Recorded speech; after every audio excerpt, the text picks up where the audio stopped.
of 5. To the bottom right-hand side of the map, our red Protoss player from Cascade. Give it up if you're cheering on DnS. Top left, our blue Zerg is opening with a 12 pool. This is Guru. But it's a pylon scout from DnS, so he's going to see this so early. He will have an absolute eternity to respond and to defend against this. So, as DnS comes across, he's going to be able to see what's up nice and quick, and that's going to be a nice little something for him here. Comes in, sees the lack of everything, and sees the Swanning Pool already about to finish. So DnS, good info here early on. Let's see how he tries to deal with it. I feel as though you have to kind of just fully wall off here, right? Because it just takes too long otherwise to kind of set up otherwise. Because these lings hit so quickly on this map, because the short rush distance is so short. He actually just built a second pylon, so maybe he just tries to fight this with the Zealot. Has the second pylon, because then what it's going to allow him to do is not let this pylon be targeted down and to stop the Zealot from being produced. And he still might be able to pretty much fully wall off here. Let's see in the next moment or so. The Zerglings are on their way. The probe is trying to run away. Oops, missed the follow command there. There we go. Its probe is on its way down towards the bottom right to see what it can get up to. As these 6 Zerglings are on their way as well. A little bit back and forth. Is this probe like pushing the Zerglings around a little bit? Kind of looked like it for a moment there. Well, this is a completed wall off here though from DnS. With a Zealot in position, there's not really much these lings can do at all. They can nibble away at the pylon. As the second Zealot comes out, the first Zealot can move forwards and start to kind of fight against this. Guru already just trying to go in towards another hatchery, trying to go in towards a drone or two, but it's in a position of the game where he's already just in trouble. He's committed to a 12 pool. He isn't doing much with it just yet. Maybe he can kill the Cybercore. If he kills the Cybercore, I have some belief in him. Starts up double Adept, so double Zealot is here. Some Zerglings move through. He will kill the Cybercore. That's nice. It delays the warp gate, but it doesn't make up for the 8 worker deficit. And that's a lot. That's a lot of workers to be down for a while here. Probes pull in, and we are going to be seeing the Zealots continue to chase those Zerglings around just a little bit for now. And back up in towards the natural, the Cybercore back on the way down. I mean, this is the issue, right? The Adepts come out and these Zerglings get killed off. As the Zerglings go down, what happens next? Adepts and Zealots move across the map, and they force more units from Guru, which slows down his production of units, production of drones, because he has to build more units again to not die. This is nice, though. The more time he buys with these Zerglings, the better it is for him, because the less the later he has to start building units to defend at home, which is obviously going to be very important. So this is actually quite nice for Guru. This is finally going to be a cleanup, even if he doesn't quite get that last link, which he does. Even if he didn't, I think he should have started to go across the map anyways. And DnS is off and away to see what's next. 6 Zerglings on the way up as a Stargate from DnS drops down as well in the main base. And there's a couple of Zealots continuing on and along. And again, a couple of Adepts. They are just about going to be coming over as well. Obviously no third hatchery just yet because it was a 12 pool, right? So that's very delayed. And you can see just Guru, he just about caught up in drones. But look how many lings he had to make now. And even then, he's going to be losing a few of them right here because he doesn't have ling speed. So these Adepts are just going to be able to kite for days. Comes back in towards the Queen, pulls one of the Zealots back to make the most of it. Comes back in with it now. I mean, just nice little damage by DnS here. And again, just keeps Guru slowed down as his own natural expansion comes up. And so you can start saturating this here in the next few moments. Again, Creep continue to push on forwards. You do see one drone from Guru coming over and getting ready to drop down the third hatchery in a moment or so. And there's a couple of Adepts from DnS going all the way back up in towards the main base, where they will cancel their shade due to the Zerglings. Now there's Zealot coming along as well, but a Queen and a group of Zerglings will come in, surround, and that is goodbye to the Zealot. As you do see these couple of Adepts moving forwards again, they're going to get themselves not even a drone kill, actually missed target, and they're attacking just a bit too soon, and then walking before the second Adept could actually attack. Means that he doesn't quite get the kill, so it's still nice though. I mean, it's still again keeping the pressure up as the Rotoran drops down, as Guru begins his transition in towards Roaches at this stage, and just using these Adepts to keep on scouting, keep on seeing just how many units are coming through. And as we are going to be having the Warp Gate about to finish up, these couple of gates are going to be able to kind of morph into kind of gateways, Warp Gate, sorry, and a Twilight Council follow up behind the Stargate, which has already got a Phoenix on the map, which is hunted down one Overlord and is looking for as many as it can get, looking for more around the map. And let's see what will happen? I mean, if Overlord here is kind of close to a spawn, a queen, you wouldn't imagine the Phoenix would actually get the kill. I mean, he's going to try, right? No harm in trying, and Guru, if he's slow to respond, maybe this is actually going to be a kill here. Well, still though, this one queen's pretty close. Overlord half health, it's 8 hits from death. Oh, he's going to commit for it. Is he going to give up the Phoenix for this? 2 drones go down in the meantime. Yes, he does, but he doesn't even get the kill. Oracle gets those 2 drones, and now we'll back away to the right-hand side. Guru of the third hatch finally coming up. There's Robo Facility, extra gates, charge coming down here. I mean, Temple Archives too. This is just going to be an aggressive follow-up from DnS. Charge Lot Archon with a lot of power behind it. This could be so very scary. As we see these 2 Oracles, they are going to come up through this top side and get ready to maybe dive on in. Going to be seeing this first couple of drones coming over towards the third base. That's 1 and 2 more kills. Again, the more damage dealt right now, the better it gets for DnS over time, who's sitting just a couple workers behind. The more he slows Guru down, the better time he's going to have with his aggressive follow-up. There's still no Ling speed, so even these Lings are unable to do a lot as they try and counter across the map. And the Zealot and Adept combo will do very well here to shut those down, push them away. It's 5 workers killed in total. As again, just Guru being slowed down ever so slightly every now and then. DnS continues to just play well with his early units and does everything he needs to follow up from what was a very successful hold against the 12 pool in the early stages of this game. So going to see this Immortal continue to come out. This couple of High Templar morphing them into an Archon. A few roaches from Guru trying to poke across. Kind of brave because he doesn't even have roach speed for another few seconds. With roach speed, it becomes a bit more viable to maybe poke across, be like, oh, okay, you've got a bit too much, back away. He backed away in plenty of time, at least. As we are going to be seeing those couple of Oracles just sat over to the left. We are going to be seeing them maybe going to dive again. I mean, they've got the potential to just get a bunch of kills nice and quick. Just 2 more drones. Little by little, Guru just falls further and further behind. He gets pinned further back. And when this fight starts to happen, Guru, I think, is just going to be in so much trouble because DnS has just been in such a great position for so long. Look at this income tab. Only in the last minute is Guru really starting to take a bit of an income lead, which is not good as a Zerg. The army supply is ahead for the Protoss player as well. When a lot of the supply is in roaches, that's also not a good sign for the Zerg player. You know, the roaches just aren't kind of, very supply effective. They're very kind of supply heavy.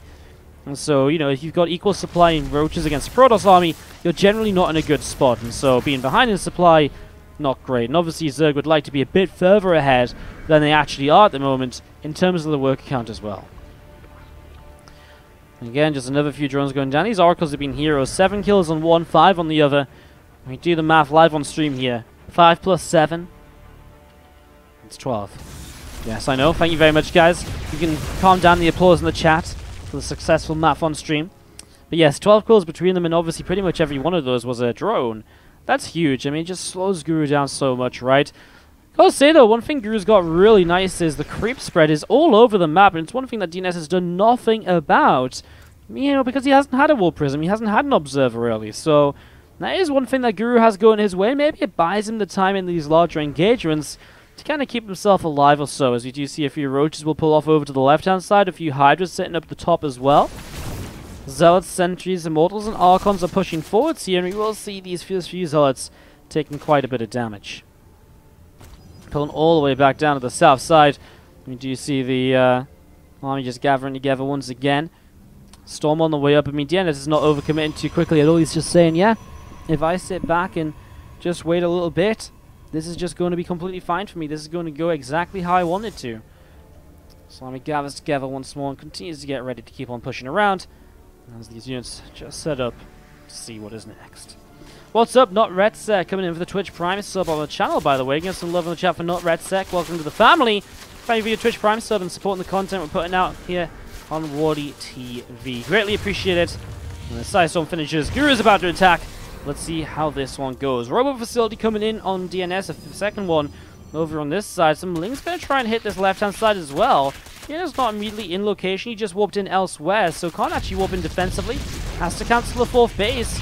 Guru sending more units down this left-hand side, but DnS will stay towards the right, expecting this group of units to come back in. He has the Revelation on them, so he knows that they're there. And we're going to be seeing the force fields misplaced, actually going to hurt DnS more than they help him. If they're a little bit further back, would actually trap some units, but obviously that didn't happen. That's a bit of a shame. It's going to see a lot of units to the left. Oh, Big Storm's initially getting rid of a lot of Zerglings, getting rid of a lot of the initial units. He has Zealots charging in towards Hydras. It's not a bad fight. If there's nothing to protect the Hydras, it's not a pretty fight for Guru at all. I don't think DnS minds that so much, although he'd like to kind of fight with another couple of Storms if he is going to play against Hydras here. As we do see the rest of these users of Guru going to come around the top side, trying to gather everything up together once again. A couple of meters on the way out, 50 meters on the way through. Wow, that's a lot of Mutalisks coming through here in the next couple of moments. Big switch up from Guru. We saw that Spire in the production tab a few moments ago. Now it's in use. Is it going to work? DnS doesn't have immediately kind of like an anti-Mutalisk army. He doesn't have Stargates to really make Phoenix from. You know, he's got one Stargate, but not multiple, right? Because he never saw this coming. And so this kind of lack of info could catch DnS very off guard. He's going to start losing some workers in this natural expansion. Already 18, 19, 20 workers going down. Entire mineral line is cleaned out here. DnS has Storms to fight these Hydras if he needs to, but they don't quite come in range. He'll win this fight over here. His army supply is still good, but he is losing so much economy.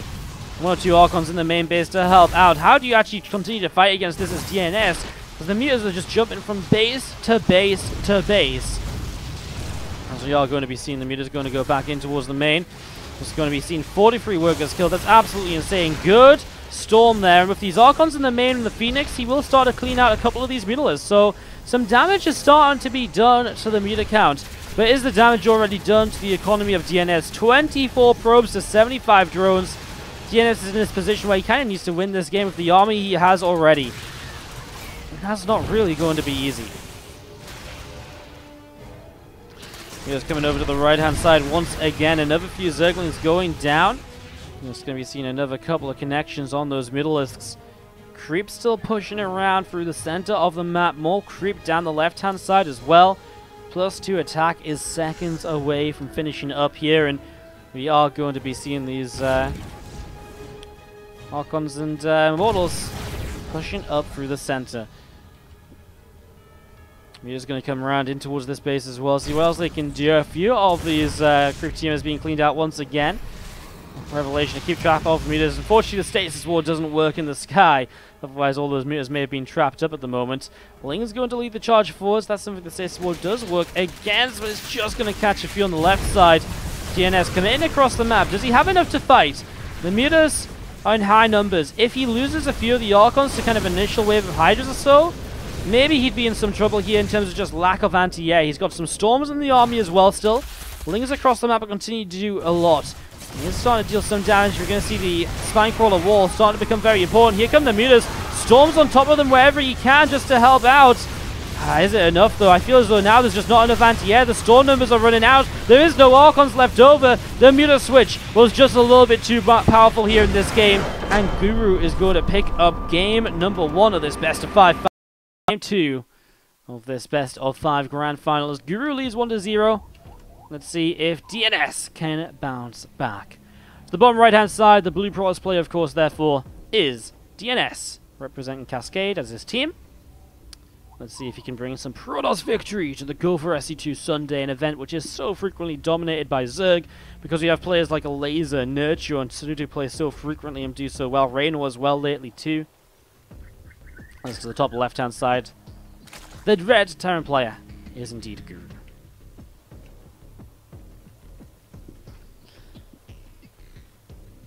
Why is Wardy so hyped? Yeah, it's because of the sneak energy, Harston. Didn't you know? The sneak gets you the most hype of casts. Another reason to check it out. Who knew? I'm on fire? No, man. I'm not Bly. I'm not Bly. Aye, aye, aye. Aye, aye, aye. You can enter that sneak giveaway again, guys. Sneak, an exclamation mark sneak daily in the chat. Those entries coming in. Keep checking it out. Anyways, we do see this pro being chased around a little bit by this drone. Hatchery coming down on this third base as well. Hatch gas pool, despite the pylon block. And the pylon will just be cancelled as DnS just tries to delay the third hatch for as long as possible. I mean, does he must know about this hatch, right? If he, well, maybe he doesn't, but he's going to come in and see it now. I guess, you know, if he can continue to defend, then why not? Why not?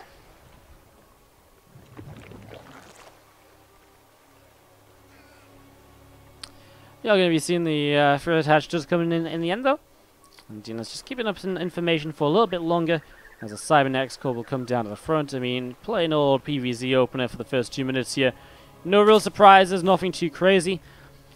Obviously, this map's pretty great for Protoss because this third Nexus comes down so easily. You can take it a little bit more greedily. You don't necessarily have to make the units to defend.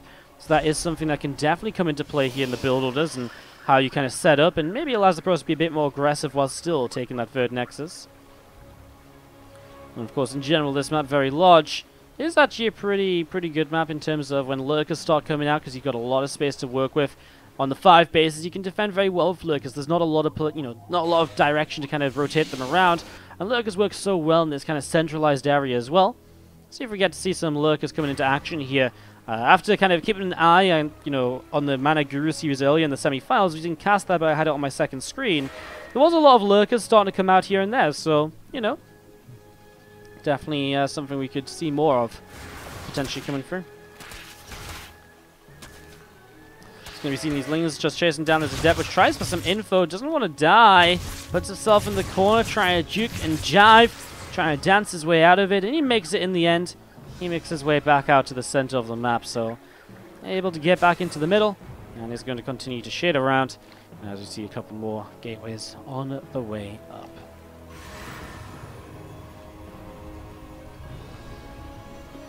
More depths continue to come through here, waiting to see what the tech structure is going to actually be from DnS. So far, looks as though he's just going to be taking the free gate into a third Nexus, right? I mean, no third Nexus yet, but without a tech structure, it's got to be the third Nexus sooner rather than later.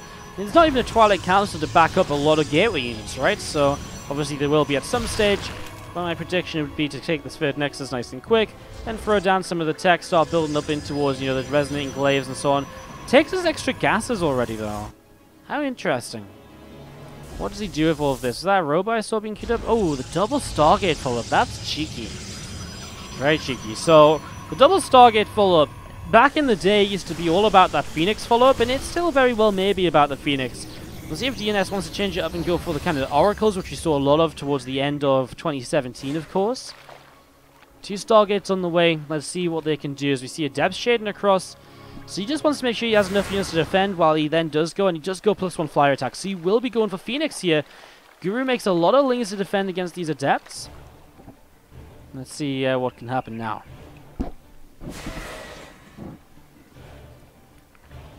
Adepts shade forwards. Not going to jump in towards this natural mineral line, but, well, obviously not going to be successful just yet. And they see the amount of Lings, so they back away. Here come the Phoenix. So the power of this is that the Phoenix, initially they shut down a lot of Overlords that, you'd think you can get on the map because there wasn't any Stargate early. And then they start trading very well. They pick up the Queen here, Queen there. They start picking off Hydras as they come out. You trade so efficiently with these Phoenix early, you can get a lot done. Now, you may be thinking, well, hang on. Guru hasn't been scouting any of this, but he has just seen the Cybernetics core researching at the front. So if he can see that, if he saw that, that may give him the information he needs to know about it, and to start preparing, just making sure his units are next to the Queen, next to Spore Crawlers, etc. Make sure they're well protected from these incoming Phoenix.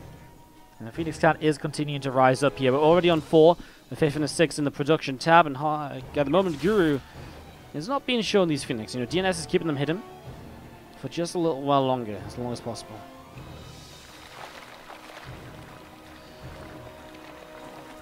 So we've seen this left finishes up a Hydralisk Den on the way down right now from Guru. Overlord just coming in towards the third base, and now the Phoenix going to reveal themselves. Be like, haha, surprise! Guess who's here? And Guru's going to be like, oh god damn it. Well, Hydra Den is on the way. Let's see how much these Phoenix can get done in the next few moments. Even though when the Hydras start coming out, if they start popping out kind of segregated from each other and split up, that's when the Phoenix can still dive in and get a kill or two very quickly. And that's where the +1 flyer attack or air weapons comes in huge, of course, for DnS. He's going to be able to kill units so quickly once they're lifted up, or even just Overlords. Like, look how quick this Overlord goes down suddenly compared to the previous Overlords. It makes an insane difference because of the fact these Phoenix hit twice, and he actually just lifts up all of these Queens here, but there's a Transfuse. Well, he might just have to lift them up again, which is fine. He's got the energy, and killing off the Queens is definitely worthwhile. Mike goes 1 Phoenix back, very nicely done. It's still in range to be targeted, though, and it does fall. So he gets the first few Hydras as well. Lifts another Queen back up. Running out of energy now. It might be time for DnS to start really making his exit. A few of those Phoenix actually getting very low as well towards the last stages. 1 Phoenix dead for 3 Hydras, 3 Queens, multiple Overlords. resources lost is already piling up. But in general, I would say about a 2,000 resources lost difference was always what we looked towards as being a very kind of acceptable amount lost when your opponent commits into double Stargate Phoenix play, because you're going to lose something. If it starts to get worse than that, then the Phoenix have done more than their initial job. So at this stage, Guru needs to start defending a bit better, but that should be a lot easier because now the Hydras are already out. Now they're already grouped up together. And so in general, they're not, the Phoenix are not going to find a Queen here, a Hydra there. They're going to run into bigger groups, and it minimizes what the Phoenix can get done. Another Overlord is nice to pick up on, though. And you will just maybe even just grab a couple of drones here, just the one, before backing away down the left-hand side once again. Templar Archives is still coming up for DnS, just next to this Nexus. Bunch more Hydras on the way through. Baneling's speed is about halfway done. Another Evolution Chamber coming down, and a couple of drones also just picked off here somewhere along the way. Overlord also goes down once again. Hydra's coming down to deflect those Phoenix even further. Baneling's speed will be finishing up soon. Bruce Spines is also on the way for those Hydra upgrades to keep on coming into play. As I think one Phoenix getting taken down there. Now only 2 Phoenix lost on the map. We're still trying to poke the 4th base. But yeah, DnS is just defending well, setting up nicely, not allowing Guru into that sort of position.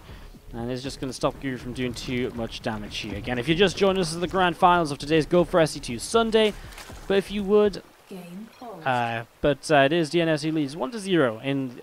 Guru who leads 1-0 in the series as well. It's a best of 5. Welcome if you just joined us, as we do have that quick pause coming through. And we'll be back resuming this again in a moment.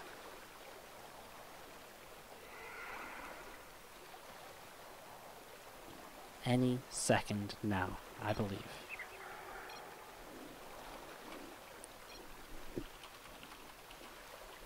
Let's resume. And let's see what is going to be happening and see what's going to be coming in next. As you do see the players, both on 4 bases. Lingbane Hydra coming through mostly here for Guru. Against obviously the Phoenix support and the Immortal Storm. I mean the very generic sort of Archon kind of setup and charge lot setup here from DnS. I mean, it's the very go-to sort of, the go-to sort of setup here for the Protoss players in PvZ in terms of mid-game compositions. Another Overlord just going to get picked off right now. A few Hydras starting to go down. Another Overlord also shot down. And that's why those Phoenix are still annoying, right? Suddenly, you kind of think the Phoenix harass is over. Suddenly they're back with more energy than before. And they pick off a few of your Hydras that are just popping out that just weren't expecting to be caught off guard in that scenario. Troops still spreading around the map. A few Zald's heading up to try and hit this 4th base, perhaps as Guru maybe moves onto the map in the near future. For now, he's being pinned back because these Phoenix are coming back in again. Gets 1 or 2 of these Phoenix now, though. Just the one. The second one was so low on the top side. Zald's charge forwards. Maybe they get a Queen, but it won't be much else. DnS actually pulls back before he gets any kills here. Too many Hydras. It's better if you can just get away with a few of those Zalds and maybe hit again at a later stage of this. And then he charges back into a Zergling and loses them anyway. So small miscontrol there. There's +2 missiles, +1 carriers coming through. Extra Stargates, by the way. Carriers on the way out. DnS is saying, hey, you know what? I'm set up so defensively here on the 4 bases. Time to just go in towards my kind of Sky Toss, kind of win condition sort of game. He gets enough carriers up, it's going to be very hard to stop from Guru's point of view, especially as Guru is only just now starting up a hive. And so Guru getting to this position where maybe he has to try and find some damage, deny a 5th base. Maybe his best chance would be just to contain the Protoss player while continuing to expand himself. In fact, that could be a very successful way of going about this, as he does start to replace the Lost Hydras with Infestors, so he is changing up his composition. A few more carriers on the way out, 4 more High Templar coming through. And we are just going to be seeing these couple of storms very nicely placed to push those Hydras away. More Hydras down to the south side. Probe gets picked off there nice and quick, which is trying to rebuild the Nexus. And again, Guru's trying to contain his opponent a little bit. This is interesting. That's such a commitment with these Hydras, and Storms are there ready to deal with it. He's going to try and come in from all different sides, but I just feel as though this was such a good fight from DnS, right? I mean, defensive position, shield batteries in play. And Guru just rebuilds Hydras, which you got to wonder about. It's not like he's trying to trade these units out to improve his composition this time. This time, these Hydras get replaced with more Hydras, and he really didn't do much with it. The few Phoenix that remain are still trying to pick up another couple of kills here and there, but for the most part, they are pretty much out of this. A few Hydras continue to pick their way through some of these Phoenix here, and we are going to be seeing Neural Parasite on the Infestation Pit on its way through. Hydras and Infestors and Overseers as well continue to push their way down towards the bottom right-hand side. I mean, the setup here carries Immortals and High Templar. Just all setting up and seeing what's going to happen next, as this army is going to try and engage into this in the near future. Or is it? Guru continues to escape up the top side. With these Infestors, so he's not looking for a major fight. He's still coming in for the Hydras. It's getting worse for him, you know. He used to be kind of denying this base, though. Now this base is actually just going to be allowed to get up, you know. There's nothing you can do about it. It's going to be another bunch of Hydras going down. I don't even know if I want to look at the resources lost in this game right now. Okay, I'm going to take a prediction. I think DnS has lost about 1,350 resources, and I'm going to say Guru's lost like 4,250. Let's go. Okay. How am I so wrong? All on Earth was lost here. I guess all the Phoenix went down. Wow. I guess I forgot. That was a horrible guess. But it was about right in terms of the gap. 4,000 resources lost difference is insane. Okay, I really didn't think there was this many units lost this game. Wow. That was the most horrendous prediction of all time. Let's not talk about that one again, shall we? That wasn't even an educated guess when you think back to it. Like, the Phoenix alone are worth more than that. Aye. Oh, the save for the mothership cloaks the Nexus. And that's pretty sick. Very nicely done. As you're all going to be seeing these couple of Hydras continue to get picked off. They get fight here from Guru as he really commits in with the Infestors as well. But DnS is bringing his army back up top to deal with it. I just don't know if there's an army here from Guru that can really properly fight this. Storms will get rid of Infested Terrans very quickly. The Interceptors taking some damage. But look at the Hydras just disappearing. And, well, yeah, I mean, another wave of Infested Terrans. But now the Infestors are out of energy. So, you know, what comes in next? Interceptors are kind of being picked away at. And maybe it's just worth Guru kind of, DnS backing away from him. So he doesn't need to fight the Infested Terrans. These Hydras are still sticking around. The Infestors have already gotten out of there. Immortals arrive on the other side of the map. Dropped in here as the prison goes down. He was actually going to get quite a few kills with this. He's going to find himself 5-6 workers. He's going to start doing some damage to your Queen, although Transfuse is available. And the Queens do get the kill on the Immortal. Missing armor upgrades. The +3 missiles of the Queens actually do quite a lot there to clean that up. A lot more Hydras coming back over to the left. A few drones going down to that attack. Again, just nice little bits and pieces here from DnS throughout the course of the game. You see another kind of few units here and there going down as well. Just DnS holding to this south side. Nicely done so far. Just going to be seeing a few Hydras pushing forward. The Storm comes down and again just picking off a few of these units. Nicely done. Another few Hydras coming down to the south and just still seeing those couple of Phoenix up top. If you're just wondering what those blue dots are on the minimap, it is those just couple of Phoenix hidden away. Those Changelings not going to have much success. Hydras trying to push this position once again as the Nexus is obviously low from earlier, but with cannons in front, they are not going to be successful. And again, I mean, a later game scenario where Guru is just not hitting his later game. I mean, he's really just not hitting his later game at all. So many Hydras continue to just come on through. I mean, it's a mid-game army. There's no kind of addition to this, right? There's no Vipers. There's no anything from the Hive. So strange. A couple more drones getting taken down here. Dark Shrine from DnS. Another little something to help him out. And as you are going to be seeing Phoenix just trying to help out here or there as well. Some more drones. I'm not sure where that is. That couldn't have been off the Phoenix, right? Did they really lift up 4 drones so quickly? That's insane if they did. Anyways, we see DnS coming in on the left-hand side. He's going to be able to push in towards this base where it's so difficult for Guru to get here with the Hydras. And when he gets here, DnS just kind of backs off, right? You know, the Hydras can't chase this position forever. He'll target down the net hatchery, and now he just backs away. I mean, it's cost him like 5 or 6 interceptors. A great trade. Infestors are looking around for something, but he's not found it just yet. Well, he's got Neural Parasite. Maybe he tries to neural the carriers here. I mean, that's something he could go for. You see these Immortals just sneaking into the top side. Lings continue to come on through. Those Immortals will not be successful at all.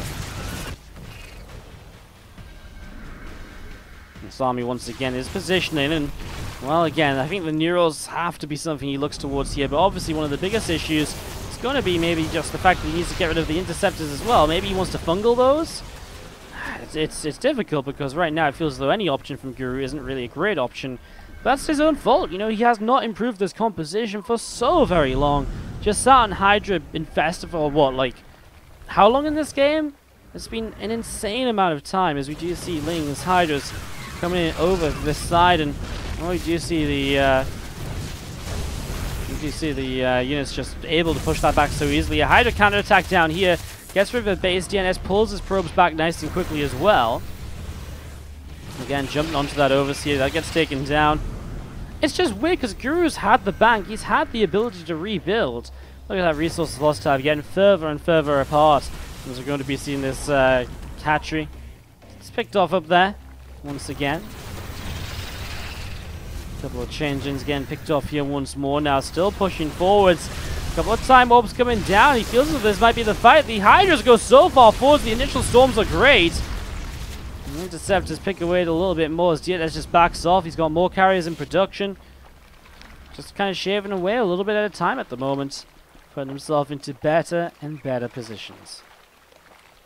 And back up top, more of these Hydras taking fire once again. Queen gets taken down too. That creep tumor falls. Carriers, Archons, High Templar, and a Mothership. All in this top side watchtower here. Revelation drops on Hydras and Infestors. Another hatchery to the very top side.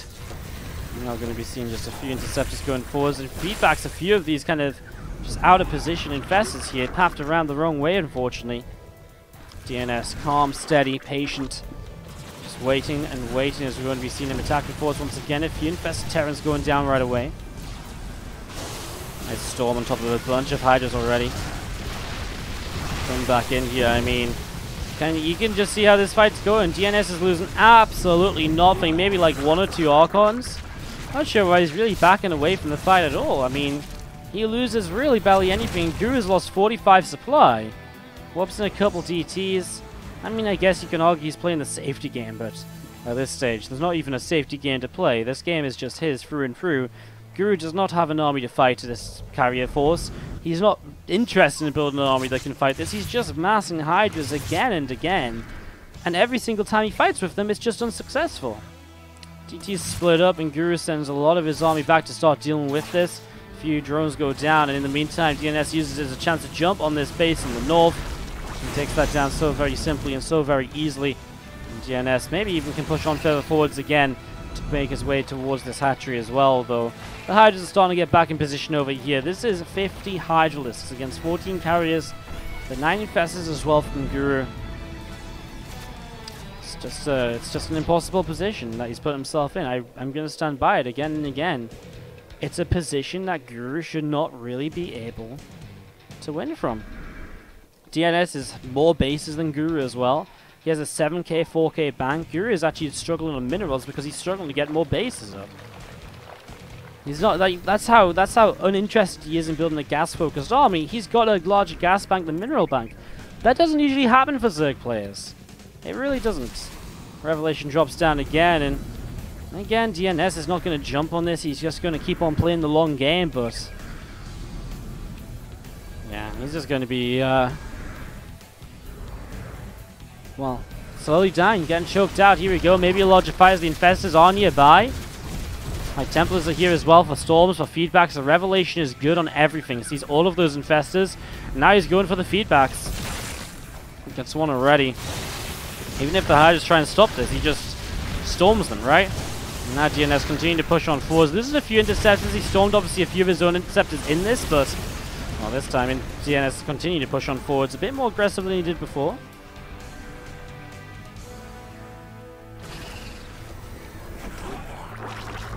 Infested Terrans dropping down here, bottom left. DnS is beginning to set up a cannon rush on this base because he obviously wants it for himself. This is kind of DNS's base. Usually you do expand through the top as the Zerg player based on where Guru spawned. So obviously Guru is not going to have a great time. It does have to cancel. DnS is going to continue through his own expansion path. This is a nice counterattack because finally DnS doesn't really have anything at home because he's got so much up here. Maybe DnS just kind of goes into the fight and then kind of warps in units defensively as he cleans up supply. He warps in TTs, but there is actually an Overseer here, so interesting stuff as DnS pushes forwards. Guru is running out of time. It feels like choked away. He's pushed all the way back here. The Infestors drop some Infested Terrans, which just don't even last 5 seconds. They go down so very quickly, and these Interceptors are going to have the time of their lives. These Hydras do a bit of damage over on this side. That's nice and all, but when you lose pretty much your entire army over here, it doesn't end up too well for you. DnS does maybe need a few moments to get more Interceptors up, but as those Interceptors come back into play, they are just going to keep on being way too much. The Hydras are going to come out a few at a time, spawning all over the different bases, and as that happens, that's just going to mean so many more kills here for DnS, who actually backs away for a moment. Good, says Guru. GG. And that is going to be DnS tying up this series 1-1 after 23 minutes. To the bottom right-hand side, our red Zerg player is Guru. To the top left, our blue Protoss from Cascade is DnS. Guys, if you're enjoying the stream today, again, do not forget to hit that follow button. See when I'm going live with more StarCraft 2 action in the future. And of course, if you're really enjoying, do consider subscribing, donating, or cheering to continue supporting the stream to help me continue producing this content for you all. Always appreciate it, and it does go a long way. As we set up into Game 3, I really just have to say, like, what on earth was Guru doing? Massive Hydra Infestors just never going to be that composition of DnS. And I mean, even, you know, it gets to that point where maybe initially he's like, okay, I'm going to break him quickly and then go from there. But he never did that. And he had so many chances to start building anything else. Add a few Vipers, add anything. But nothing worked at all.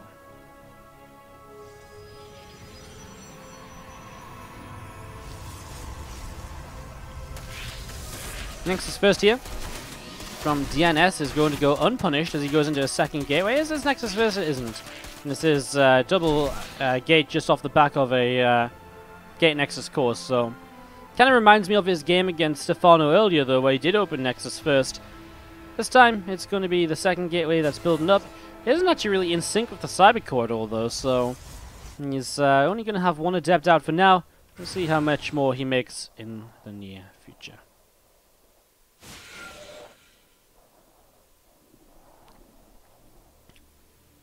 Adept comes down to the south side. These Lings being, well, having not the greatest of time because they have to get rid of this pylon. Adept now arrives. Some drones are already transferring over, and they will be able to build a hatchery as they go past as well. And we are just going to be seeing that Adept just shades back to the ramp. And we're just going to be having this Stargate on the way up in the natural. So DnS in towards the Stargate opening this time.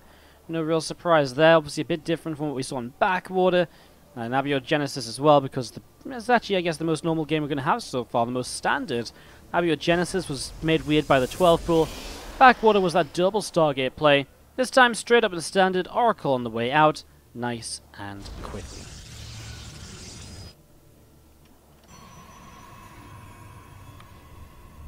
As Oracle comes on through. I see a couple of these Adepts just going to hide in the natural. And watch this Oracle come across the map just to see what perhaps it can get up to in the next few moments. And see if it can find some damage here in the near future. We do see Guru was just scouting in with another Overlord. Look at this, actually. DnS just scouting around with his Oracle. Looking to maybe grab some Lings before he goes across the map. He's going to keep going across the map here. A Phoenix follow-up to kill off that next Overlord.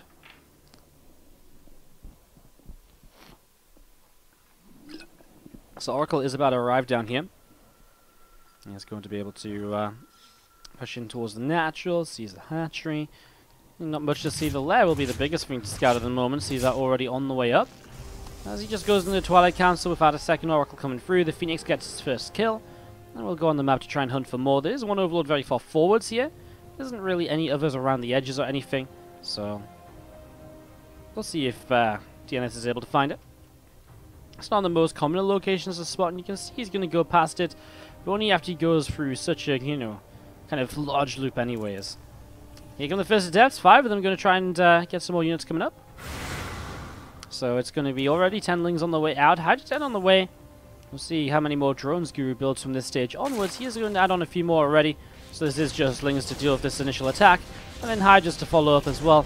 Doesn't look to be overly aggressive just yet, although DnS going for the glaives. A big glaive attack follow-up could be huge, of course, because if he gets glaives against Ling Hydra and no Banelings, those Adepts can have an absolute field day. Bonus damage against light units, and guess what? Both Lings and Hydras are going to be very, very good at being light units. They are amazing at it, which means they're very good at dying to Adepts.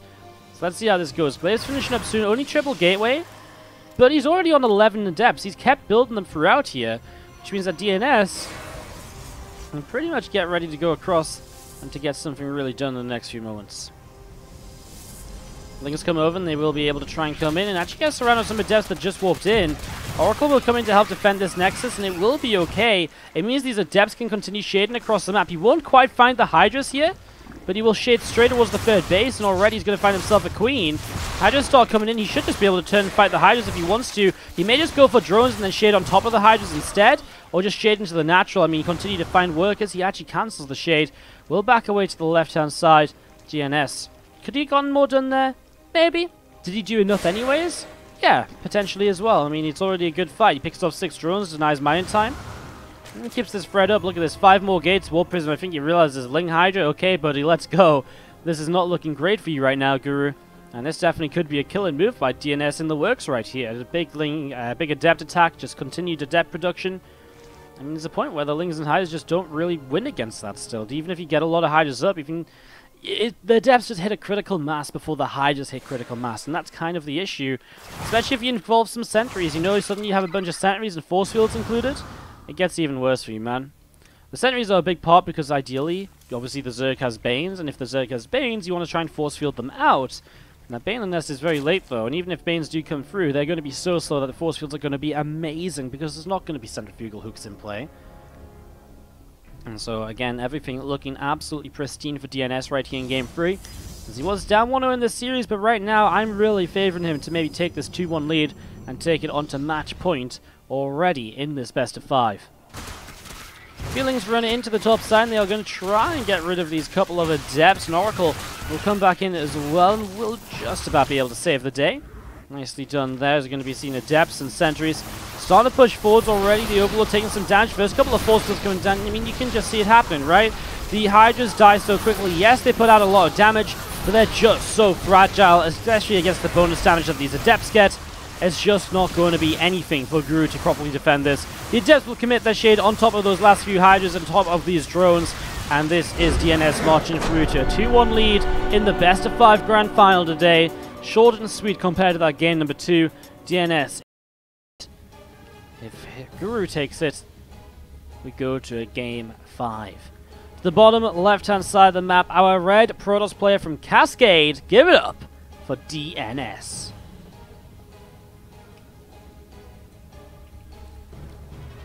Top right, our blue Zerg player. This is Guru. Yeah, thank you so much everyone for joining me here today. It's my first proper day back casting on the channel. It's great to see so many of you tuning in for Go4SC2 Sundays, especially when there's other English casts being put out as well. So thank you so much for all tuning in. Fantastic to see you all here.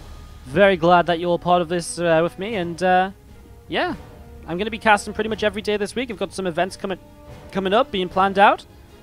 And I'm looking forward to casting for you all. So thumbs up. Happy faces on. I'm excited to see all of that. As you do see this probe comes on over and starts to nibble away at a mineral line here, mineral line there, some damage just being done. You know, I mean, I say damage, very indirect damage, just slowly messing up the kind of mineral stacking of these drones. It's not as big of a deal anymore because you saturate so quickly, but it's, I mean, it's the very slightest of nuisances, right? You want to keep the probe across the map anyway because the probe allows you to keep on getting information, see the third base, etc.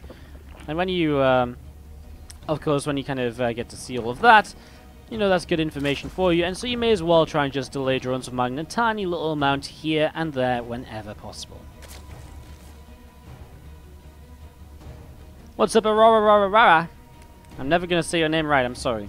In the chat saying, glad to see you back, Asmorty. You look so much happier than when I played ladder. Yeah, I really don't enjoy streaming myself play ladder. I feel as though I play it bad, and obviously people don't think that, but I feel that, right? And it's a big mental block I kind of have. And I start getting tilted, it doesn't go well, and yeah, we don't talk about it. Let's just put it that way. It's a 2-1 scoreline here for DnS Hydra. As we jump into this game 4 right now, just waiting to see what the setup is. Again, fairly standard. We had it in the last game, maybe one of the more standard setups with the Stargate play from DnS. We'll see if it's going to be something similar once again, and yes it is. Stargate thrown down in the main mineral line. So, Stargate is on the way up, and meanwhile Guru is getting his Ling speed on the way. He's getting a couple of queens, a couple of drones on the way out. Third hatchery isn't down here just yet. And we'll be in a moment or two, though, as this adept is trying to shade, deny, or info. Again, it's all about information early, right? You know, this is why you get the adept across the map, and this drone is going to try and go the long way around to avoid the adept. The adept finds it. Okay, won't get the kill, but it pushes it back into the natural. Again, just slowing DnS down, slowing Guru down as much as possible, whenever possible. Can he shade to block it? Oh, you think the shade's on cooldown still, so no, he can't. Nice attempt, though. You can see the idea was there. 2 adepts now to kind of fight against the Lings a bit more. Ling speed coming through, and a few more Lings do start to build up. 6 in production at the moment, now 10 in production. Guru is getting a little bit aggressive with these. We are going to be seeing the Oracle on its way out in the main base. And the Adepts maybe go a little bit too deep here. Oh, Shade's out, low on health, but away from that Queen shot. Staying alive. Nicely done by DnS, continuing back down to the bottom left-hand side now. You do see the Cyber Core is about halfway done on the Warp Gate. We see another gateway being added in as well. A couple more assimilators also just on the way up. Let's continue with this gas as we do see this Phoenix is on its way out of the Stargate. I mean, very standard stuff, right? Oracle into the Phoenix. The Oracle arrives across the map. Queen already in position to minimize the damage the Oracle can get done without taking too much damage itself. And so the Oracle is pushed away for only 1 worker kill. And there's the Twilight Council follow-up into the Robo. And Guru's going to go Lair and Rotorans. So you will get Rotorans this game. It's not going to be caught off guard by a Resonating Glaive follow-up. As we do have the Queens just still again poking away at the Oracle as they try to come back in. Guru keeping his Queens in a good position to keep on defending. Charge starts to be Corona boosted out. Templar Archives on the way, and the Robo facility being dropped down in the natural as well. So, again, everything we sort of mentioned before, but just continuing in a very standard way. The Charge Archon setup is being kind of established here. And it's all being done before the 3rd Nexus, so very possible DnS does get somewhat aggressive with this, although we have definitely seen him in these games today as well. Getting to that sort of point where he just takes the 3rd Nexus, then a 4th, and then he just sort of sits back. Now, Blackpink's a bit hard to just kind of do nothing and sit back on. So definitely more of a map where maybe we're looking towards, you know, a setup where we do really see something more along the lines of, you know, actually getting across the map with the Prism, actually committing to those Zealot wall pins, and bits like that.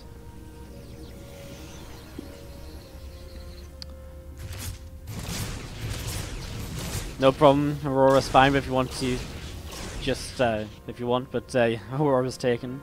We added more Raz until it was okay. See, that's what I did with my name. Wardy was taken, so I took Wardy with 3 eyes. Like, I don't know why. I don't know what has prompted me to do it. After never doing it before, I've had so many other ways of putting my name on websites and games. And on Twitch, I just put 3 eyes. Who knew? Who knows? I have no idea. Nice deny of the Lings as the Zealots, Adepts, and Archons are walking across the map, actually. Pretty aggressive attack, but honestly, there's a lot of units coming out here from Guru. The fact he's just got Roaches is so good against an attack like this. You know, Lings, Hydras, etc. are very flimsy. Roaches are much more sturdy, and against attacks like this, they definitely have a better time. And so I think DnS is right to back away from this one. Maybe harass with the War Prism, get a couple of drone kills, but not too much else, I think. Zealots warp in. He's actually going to turn and start to fight this. Wow, those Roaches take a lot of splash damage right away because they're very stacked up. The Archons get a lot more done than I thought. Wow, more Zealots continue to charge on forwards, and these Archons having a great time here so far. 3 kills on one, 3 kills on the other. And the fact that those are Roaches is insane. The Zealots continue to tank. And obviously, at any stage of this, you know, DnS can just sort of lift up and get out of there with the Archons because of the Warp Prism potential. More Zealots coming through, and I just can't believe that DnS is getting so much done against Roaches. Like, if this was Hydras, I'd be like, okay, you know, that makes a little bit of sense. But Roaches getting pushed back by this? Wow. I'm so confused, honestly. I just didn't think that was going to happen. GG guy. Really? Is he going to GG? No, he's still playing. He's moving across the map. You're with the false GG. But maybe not feeling as though he's in too hot of a position right now. Another couple of Archons in over here, and Immortal. Big difference over here is there isn't that Warp Prism to micro these units around. Those Roaches take so much damage already, though, and the Immortal to come in.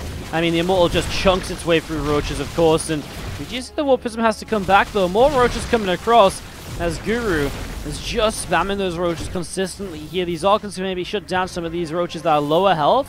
If he can drop off and get a kill or two, but he is very low on shields. It is risky.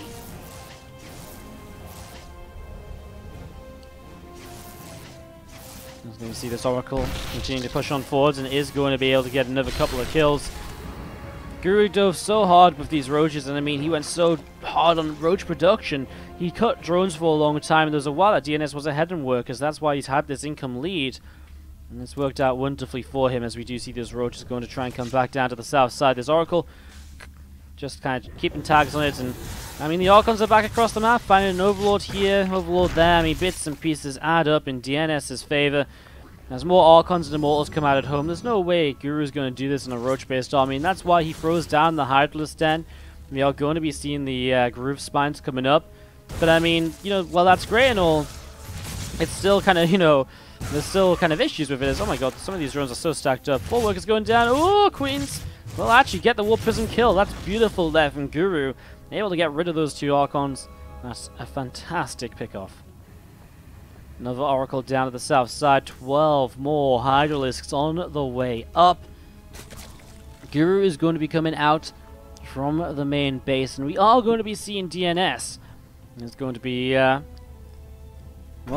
throwing down a Revelation, keeps track of those roaches. I mean, so many Hydras on the way. But again, DNS has been set up so nicely here. Prism on the way out to replace the one he lost, and it will allow him to get more aggressive, to really push across. And I actually think Guru's in some trouble here. These roaches are revelating. Okay, he pulls back. If he'd actually continued to fight, that would have been troubling, because obviously DNS knows where this army is, and so he can put himself in a position to fight it, and he catches already actually quite a chunk of roaches. That was, what, 6 roaches or so already dropping down? Well, the Prism is warping in a few extra Zealots. It's coming forwards as well to help out. And here we go. DNS is just going to dive on into this. Well, Groove Spines finishes in time for the fight, but the roaches just melt. And as the roaches melt, the Hydras are kind of left on their own. Although, actually, maybe enough Hydras here to kind of make this work out. A few Zealots topside are very important still, because they're needed to tank for the rest of these units. Another warp in a Zealots. If the Hydras could have maybe targeted the Prism, but there wasn't really the opportunity. For a moment, this looked as though maybe Guru was going to win out that fight drastically, and maybe this is going to start going very wrong here for DNS, but in the end, DNS is able to get away with a couple of Immortals and has traded very well in the process. Now he falls back to kind of small warp in, Storm and +2 coming through. Okay, yes, he got turned away, but he keeps Guru kind of reproducing roaches and Hydras. That mid-game army is just not really, it's just not really... Sorry, I'm laughing at chat. I'm not going to repeat it though, but chat made me laugh. The mid-game army is just continually being reproduced, right? And if you're on a mid-game army, I mean, the problem is the mid-game army of the Pros player is much better than the mid-game army of a Zerg over time. And Guru isn't just going to be overwhelming with the mid-game army because he's being cleaned out. You know, he's been reset on his mid-game army. And yes, DNS being reset here and there as well. But that's the issue. Mid-game against mid-game goes the way of the Protoss player. So what do you do now as Guru? Well, maybe you look towards somehow sneaking a hive in here. Find a hive somewhere along the way. Could do well for you. Could be pretty good. I'm not too sure. Gonna see another Archon on the way out for DNS right now. Just obviously adding this composition back up. More Immortals, more Archons. Storm now involved as well. Moscow Orphans continue to come on through as these Zealots, grabbing themselves a Hydra kill. I'm just going to be seeing another Zealot drops down, and we'll be continuing to work its way through another drone or so. And we'll see this Warp Prism actually gets recalled because it was in a little bit of a tough spot. Still just going to be seeing the setup of units here as another Archon gets ready to morph in. Never see a few Zealots warping in as well. Hydra's splitting up a little bit. That Zealot gets taken down. And this pylon here towards the front also going to take some more damage.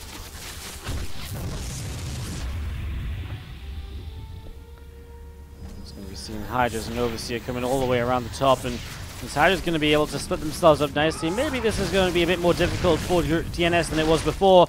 But so well, he's dealing with it so well. These Hydras barely even get an Archon. In fact, they don't get an Archon. He loses so many. Zealots just have to be a bit careful over here, but in general, DnS is defending, and as he defends, he gets in a better and better spot. Now, I like this from Guru. The dropper lords, well, he isn't improving his tech, like I said, maybe he should try to. At least he's trying to do something different with this army, which is, you know, the dropper lords. You know, now he's going to try and drop around. He's trying to attack in multiple locations. It's better than just having this one kind of mid-tier army just clumped up, and it is where you can force mistakes from the pro-S player. It's extremely difficult to, you know, it's extremely difficult to split effectively as a Protoss when these drops start coming in all over the place, and that's maybe where Guru can find some damage to slow DnS down and to claw his way back into this a little bit, although these units here are a little bit trapped. This Immortal, okay, kind of blocks the way. The force field's good enough, though, and he's going to be able to protect the Immortal as well. Dropping the main is deadly, though. I mean, it's going to be maybe not deadly, but it's going to be damaging. Kills a lot. 9 probes already. Assimilator is going down. Twilight Council, the Forge is maybe the bigger target because Plus 3 isn't ready yet. Meanwhile, a ton of Zealots over here, and Guru doesn't have his reinforcements back. His Hydras are just now starting to come out, but there's a lot of Zealots. Honestly, if they dove onto the Hydras, maybe they could get something done. Okay, more units coming back across from this side, and this is 11 probes killed to the 8 drones, but a lot cleaned up from both players. You know, those Zealots go down, but so do the Roach Hydra in the main base.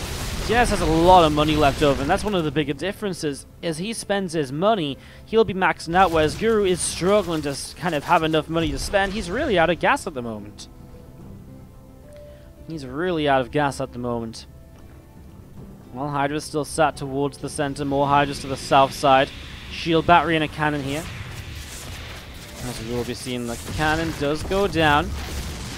Assimilating some more damage. A couple of probes starting to drop as well. Zealots and Archons and Immortals continue to push through this position. Look at this. Just cleaves his way through so many of those Hydras so quickly here. More Hydras from Guru coming in on this top side as we see these Archons continue to push on forwards. And we are going to be seeing another Storm just dropping down. I mean, the Storms are so good, and even if this starts to look as though the units are thinning out, suddenly a Zealot warping comes in, and Guru has to back away from it. Yes, Guru has a 5th base up behind it, but maybe not for too long if this army's over here. Maybe this is Guru's chance. DnS's army's a bit spread out.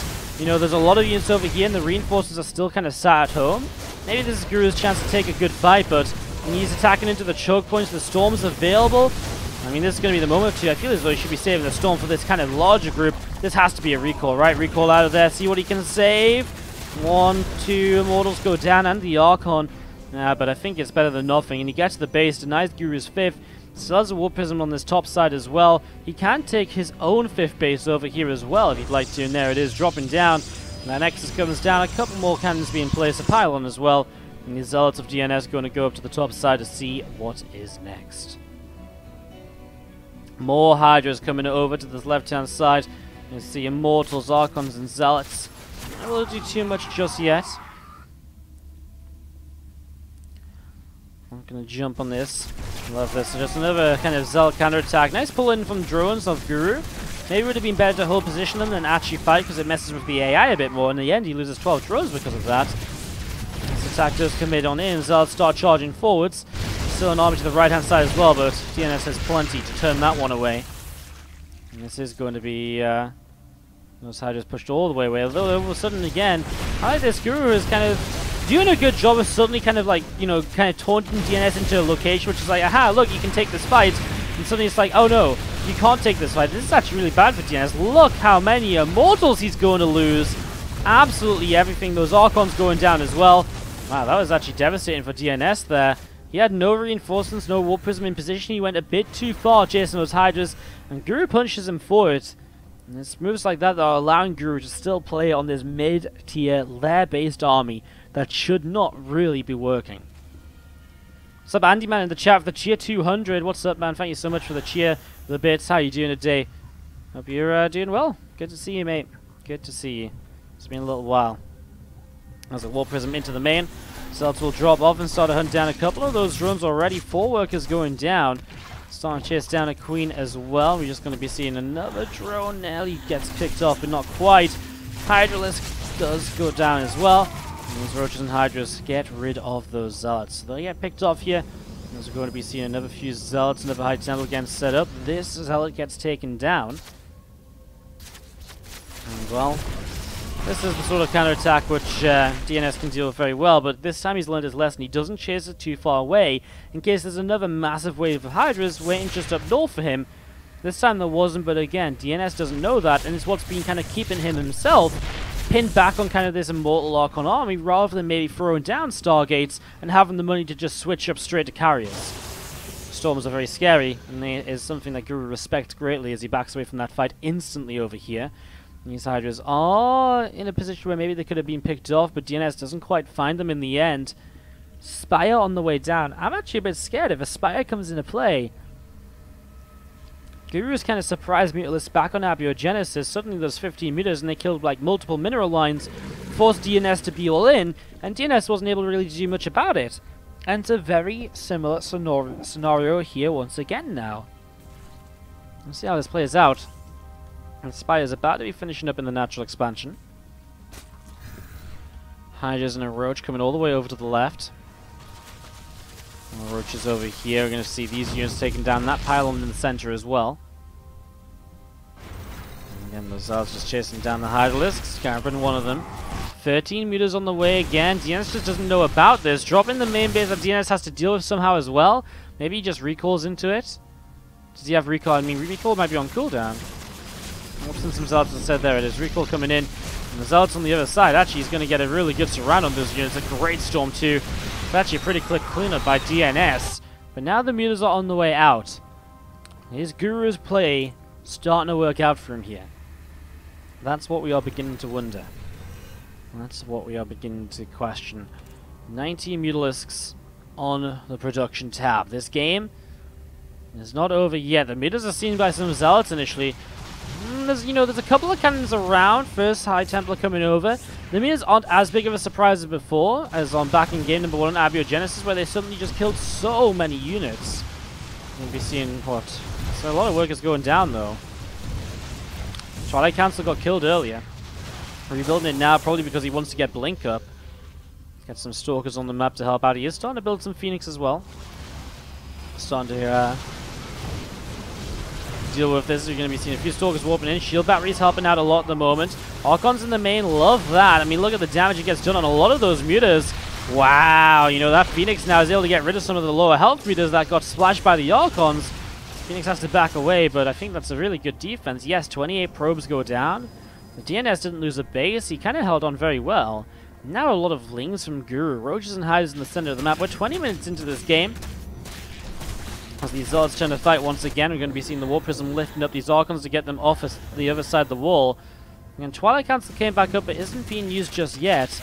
Maybe it's just because in case he loses the Temple Archives, he can rebuild it nice and quickly. He is over here. What does DnS do? Does he go across the map? He is going across the map.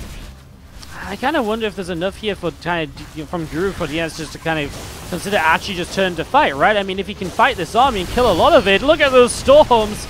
Hydra's not having a great time. Okay, the meters are doing a lot, but suddenly now DnS is taking a fight where he's killed off a lot of Guru initially. And this can help him a lot as he pushes across because there's going to be less Guru to defend. There's going to be a lot less Guru to defend. Meters flying around in that natural expansion once again. More Lings, Roaches, and Hydras moving out in towards the center. He's pulling back to fight this. There's so many storms. DnS is supply blocked. His economy is in the gutter. 17 probes remain. He grabs himself a couple of Hydras for free. Every single unit will start to count right now. Everything that DnS can get rid of without losing anything is going to be massive for him. First couple of storms are very preemptive. He has a lot of storm energy, but it isn't endless. And that might be something that Guru sort of plays towards. Oh, no. This is going to be bad, though, because moving up this ramp gives this sort of position where now, how do you attack up into this DnS army? Well, maybe you don't. Guru only has 10 lava, so he can't even rebuild that much. And if he has to rebuild all over the place, well, all of a sudden, that could be very detrimental as well. Another storm on the Mutalisks. High Temple auto attacks helping against an extractor here momentarily. What's DnS doing back at home? Not a lot. His army supply is still very good. Another storm. As these Archons need to be careful not to get too separated, but it is nice that they're kind of threatening the Mutalisks. More Hydras on the way out. Guru is still down on army supply, but he might win this because if there's not enough anti-air, the Mutas will just clean up. And that's why the Mutas are maybe one of the more important targets. Oh, there's so much from DnS across here. Maybe you just recall and get ready to go attack again. Guru has a lot of workers though, and that's why I like what DnS is doing, just sitting in this base and not going any further, because he's making it so that there's no real attack potential, and it's giving him maybe time to get the rest of this army across and into a position where he can do something. But that's maybe why DnS should recall over here, and then gather everything, and then go over and kind of fight again, just push instantly. Right now he's letting Guru just rebuild units, because actually just sitting in the natural alone is not helping too much. Moves up into the main base now. Lair is under fire. What structures are left here? The Hydralisk Den is on the third base. And the Zealots got taken down without doing anything at all, by the way. DnS is trying to build up another Phoenix or so. Army supplies are dropping from both, but again, Guru is mining. Guru is the one who's continuing to replenish this army. As Guru replenishes, I think DnS has to recall, right? And then just go again with everything. He's doing absolutely nothing with this army in the main. He's gaining nothing at all. He's just giving Guru time where, again, if DnS went with everything, then maybe it's a very different scenario.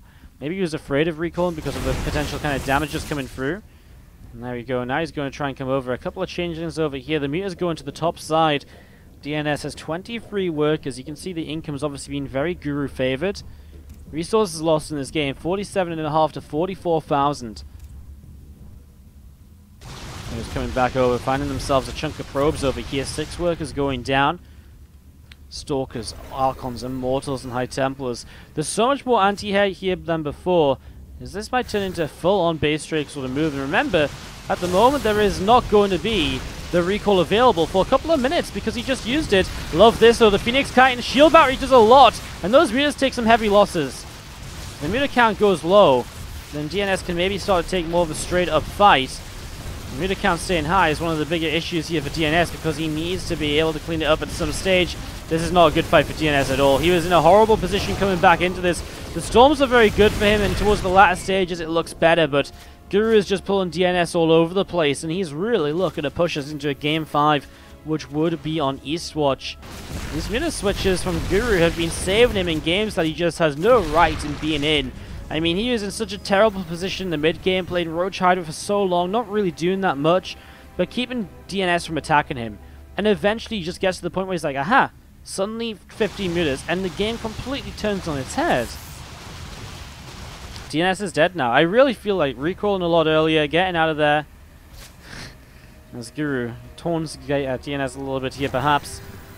As we're going to be seeing DnS going for this kind of push, which is do or die.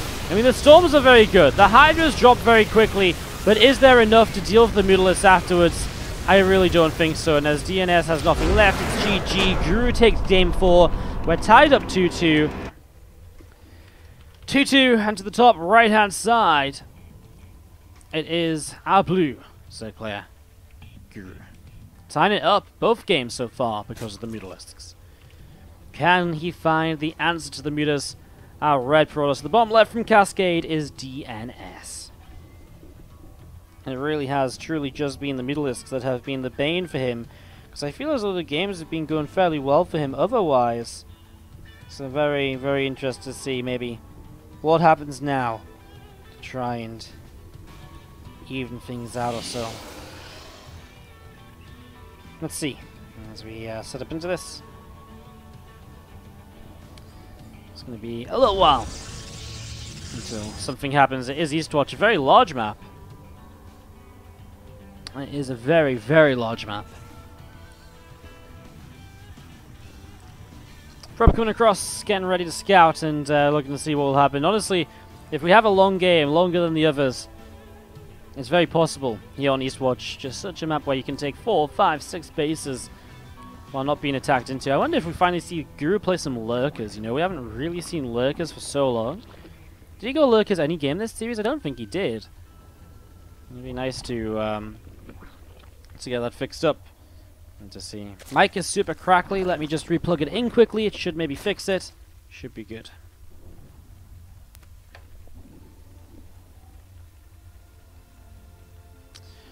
Maybe that's better. Hopefully it is. If it isn't, it's something that generally fixes in a little while. Oh, I see what you mean, actually. It looks really weird. Hang on, let me check this. Into game number 5. Oh, it's okay now. Huh. My XSplit's super weird, though. Like, my mic is, like, going up and down and, like, stopping and starting. Weird. Sorry, I was just tapping in to make sure it's the right mic. Ah. Well, let me know if it's okay now, because now I feel like I might have broken it. God damn it. Never lucky. Anyways, openers are being set. Very standard hatch gas pool, you know, gate nexus core. Everything you would expect this to be for the moment, as this probe of DNS pulls away to the side. And we'll just be looking for the third hatchery potentially coming down. A little bit hard to fully scout it on Eastwatch because it might be at the gold, and that's something you just don't know for a little while. But in this case, there's just no third hatchery up just yet. Probe is being chased away by those 4 Zerglings, which obviously don't want DNS to have that info, but the Adept comes to the aid, and will continue to come in towards the upper right-hand side. What's up? I would prefer not to come in with the 11-month resub. Says, cheers, Wardy. Almost a year now. Almost a year, dude. Thank you so much for almost a year of subscribing. Thank you so much. Get some Wardy hearts in the chat, please, from I would prefer not to. Thank you so much for your almost a year of subs. DNS going to win this, says Andy Man in the chat. Do let us know who you're cheering on, guys. DNS or Guru. We'd love to hear who you're supporting in this.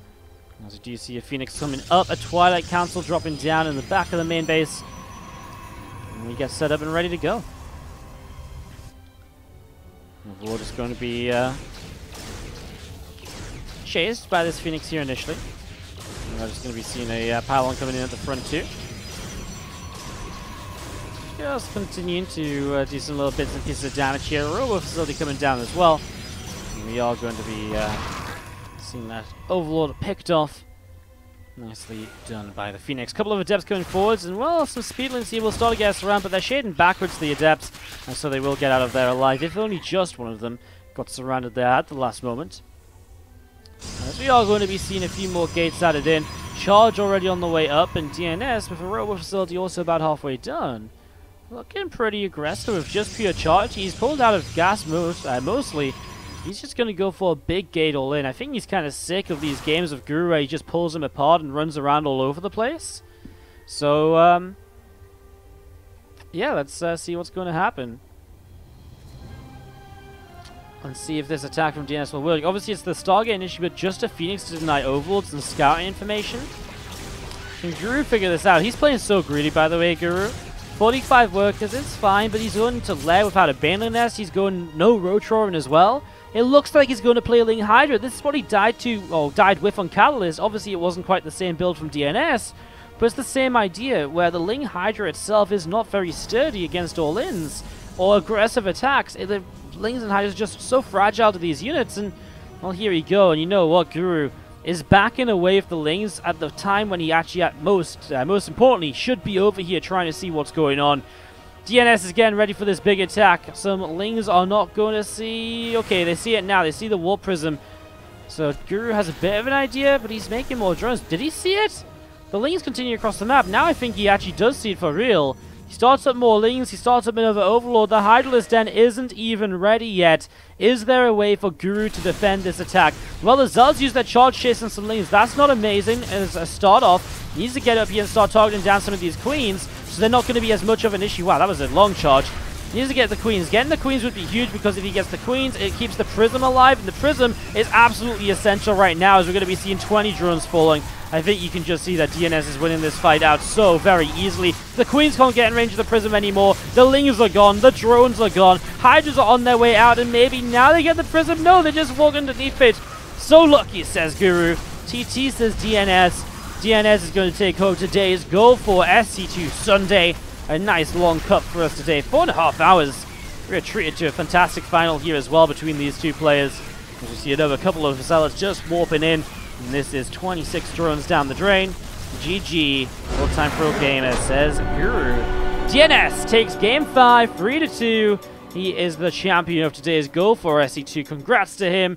Gets rid of all this nonsense of Mutalisks and all of that, and just ends it with a quick all-in a game where Guru is just